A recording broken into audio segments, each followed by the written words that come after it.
Non American को try करते हैं। हेलो। कैसे हेलो। हैं सर? मैं ठीक जी, आप सुनाएं, क्या हाल है? बहुत बढ़िया, आपसे बात करके बहुत अच्छा लग रहा है। और टू बी वेरी ऑनेस्ट, जब आप लोगों की बातें सुनता हूँ तो किसी को पढ़ाते ही नहीं है, बस अपने अंदर टटोलते जो हम क्या कर रहे हैं और क्या हम ठीक कर रहे हैं। जो आपने एक शब्द कहा था मॉरल कंपास, हम्म। वो आजकल मैं बहुत यूज करने लग गया लोगों पे कि before religion just try moral compass, what is your moral compass.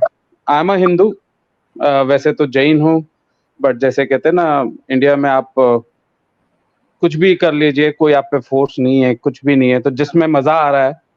तो जैन, बॉर्न जैन था, काफी लेट हिंदू फॉलोअर हुआ हूँ, और अभी यूएस में हूँ। I came to US very late, I am in Florida. तो पहली बात जी, एक तो मैंने एक स्टोरी देखी, Noah's ark. It is so similar in Islam, so similar in Christianity. Jainism की तो शुरुआत ही वहीं उसी स्टोरी से होती है एक तरह से। हिंदुइज्म में स्टोरी है, तो कहीं ना कहीं एक तो वो कॉमन लिंक है, वो क्या कॉमन लिंक है और फिर कहाँ अलग हो गए सबके सब, वो नहीं समझ आता। थोड़ा उस पर डिस्कशन कीजिए। बिल्कुल, मैं बता देता हूँ वो क्या कॉमन लिंक है जी। सबसे पहले जो दुनिया में आज तक जो सबसे पहली स्टोरी लिखी गई है, जैसे आप एक नोवेला या नॉवल कह सकते हैं, वो है एपिक ऑफ गिलगामेश। ठीक है, तकरीबन तकरीबन 2000 बीसी से भी ज्यादा पहले ये लिखी गई है। और ये किस में लिखी गई है? जो सबसे पुरानी जो सिविलाइजेशन है, बेबीलोन से भी पुरानी, वो सुमेरियन सिविलाइजेशन है। और सुमेरियन सिविलाइजेशन में क्ले टैबलेट्स के ऊपर एक कोनिफोरम टेक्स्ट में लिखा जाता है, जिसको कहा जाता है कि जिस तरह नेल्स नहीं बने होते, इस तरह जुबान है लिखने वाली। ओके। उसके अंदर ये लिखी हुई थी एपिक ऑफ गिलगामेश। और उसके अंदर एक शख्स होता है, उसका नाम होता है उपनपश्ती। कई जगह उपनपश्तिम लिखा हुआ है, कई जगह उपनपश्ती लिखा हुआ है।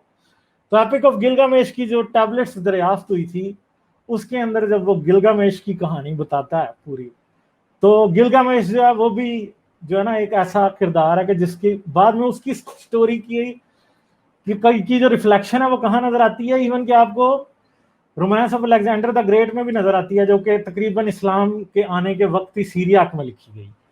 उसमें एपिक ऑफ गिलगामेश में यह भी लिखा है कि वो गिलगामेश जो है वो आसमान पे चढ़ गया और उसने खुदाओं से मुलाकातें की जाके वहां पे। ठीक है, वो पाताल में भी उतर गया, यानी वो दोजख में भी गया, आसमान पे भी गया। तो गिलगामेश जब देवताओं से मिलने जाता है तो उससे उधर उतान पश्चिम मिलता है। उतान पश्चिम उसे क्या कहता है कि जी दुनिया में जब भगवानों ने इंसान को बनाया या देवताओं ने, तो इंसान बड़ा शोर करने लगा। जब इंसान शोर करने लगा था, जो पुराने देवता थे उनको बड़ी तकलीफ हुई कि इंसान तो बहुत शोर करता है। उन्होंने कहा जी कि हम जो है सैलाब भेजते हैं, इसको खत्म करते हैं। तो जो मरदूक था उसने सैलाब भेजा और सारी दुनिया में पानी आ गया। तो फिर कोई दूसरा देवता था या मरदूक ही था जिसने उत्तर पश्चिम के पास एक आदमी भेजा, अपना पैगाम भेजा कि तू कश्ती बना। और उसने कश्ती बनाई, और उसने जो कश्ती बनाई वो चौकोर थी। It was a square base थी उसकी टोटल। उसकी लेंथ और विड्थ जो थी वो बराबर थी। ठीक है, और उस कश्ती के अंदर उसने 7 मंजिलें थी उस कश्ती की, और उसने सारी दुनिया के परिंदे, दरख्त, परिंदे, जानवर, कीड़े मकोड़े सब कुछ उसके अंदर रखा। और उसने अपनी पूरी फैमिली को भी उसके अंदर रखा। फिर जी, क्योंकि जो मरदूक खुदा है उसकी जो सुपर पावर है, जैसे कि जूस की बोल्ट है, लाइटिंग बोल्ट, उसकी सैलाब थी। तो सैलाब आया और उसने फिर सैलाब पूरी दुनिया पे आ गया, दुनिया मर गई। तो उतान पश्चिम जो था उसकी फैमिली और वो बच गए, और 7 दिन और 7 रातें सैलाब जमीन के ऊपर रहा। और उसके बाद क्या हुआ जी, ये सैलाब जो है क्या हुआ, ये खत्म हो गया। ठीक है, तो अब क्या हुआ इन द एंड, फिर उसने एक कौवा छोड़ा। जब सैलाब खत्म हो गया, 7 दिन 7 रात बाद बारिश खत्म हो गई, उसने एक कौवा छोड़ा। तो कौवा कौवा चला गया, कौवा वापस नहीं आया। फिर उसने एक कबूतरी छोड़ी। कबूतरी गई और वापस आ गई और उसकी चोंच के अंदर एक किसी दरख्त की टहनी थी या कोई पत्ता था, तो उससे उसने पहचान लिया कि ज़मीन खुश्क हो गई है। फिर वो ज़मीन पे उतरे और पूरी ज़मीन पे उतन पश्तिम के जो बच्चे थे उन्हीं की औलाद से सारी दुनिया पैदा हुई। तो कैसे मैं कहता हूँ कि अगर जैनिज्म में या हिंदुइज्म में ये बात आई है तो ये कहाँ से आई है? बहुत आसान सी बात है। हिंदू कहेंगे नहीं नहीं, हमने तो किसी से नहीं ली, हमसे ली होगी सबने। नहीं, सबसे पहले उन्होंने लिखी, तो इसका मतलब है कि ओरल टेल के तौर पे उनके पास पता नहीं उससे भी कोई 1000 साल पहले होगी। उनसे ली बेबीलोनियंस ने, बेबीलोनियंस से ली ज़ोरास्ट्रियंस ने, ज़ोरास्ट्रियंस से ली मोस्ट प्रॉब्ली ज़ोरास्ट्रियंस से ली संस्कृत में जो पंजाब के अंदर लिख रहे थे वेद या जो भी रिलीजियस किताबें हिंदुइज्म की उन्होंने, और ज़ोरास्ट्रियन से ली यहूदियों ने, यहूदियों से ली क्रिश्चियंस ने, क्रिश्चियन से ली किसने? मुसलमानों ने। तो ये सब ने बहुत आसान सा कनेक्शन है, इसमें कोई डिफिकल्टी की बात नहीं है, आराम से ये स्टोरी सब जगह ट्रांसमिट हो सकती है। दूसरी बात है कि हर जगह पे लोकल फ्लड लेजेंड्स हो सकते हैं। कई लोग कहते हैं वो जी एज़टेक्स के पास भी फ्लड लेजेंड्स हैं, तो इसका मतलब है कि पूरी दुनिया में सैलाब आया था।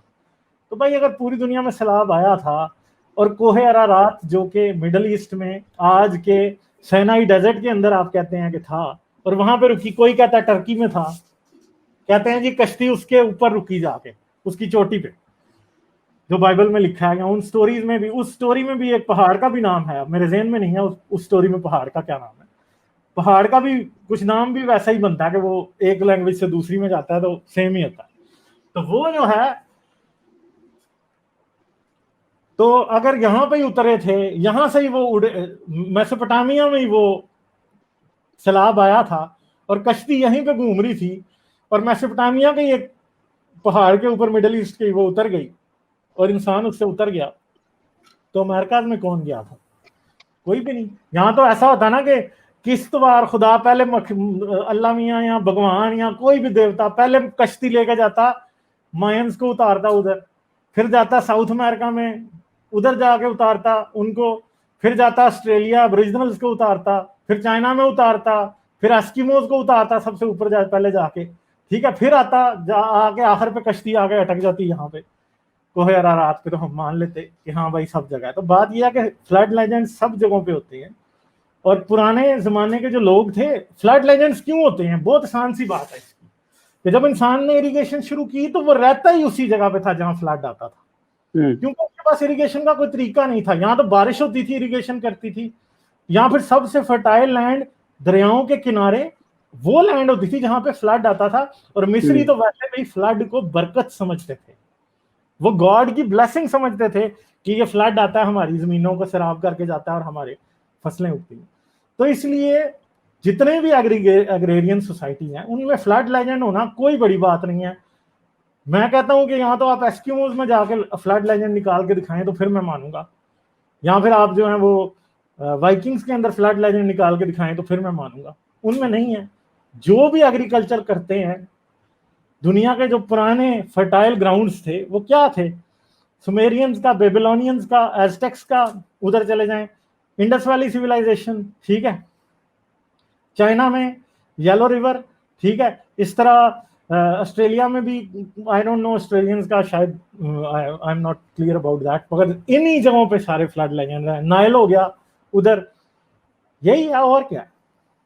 ये इतना सब कुछ होने के बाद भी, स्पेशली मैं इंडियन सब कॉन्टिनेंट की बात करूंगा, वहीं से हूँ, लॉजिक क्यों नहीं यूज करते हम लोग और कहानियों पे ज्यादा डिपेंडेंट रहते? तो मैं आप लोगों से यही दरख्वास्त है, थोड़ा उर्दू इसलिए आती है क्योंकि दिल्ली से हूँ वैसे तो आप लोगों से सिर्फ यही दरख्वास्त है कि अगर आप सिर्फ साउथ एशियन पे पूरा फोकस डाल दें, जितने भी सोफिज्म या कुतर्क हमारे यहाँ पे और कहीं नहीं है, हिंदुओं में भी बहुत हैं, जैनियों में भी बहुत हैं।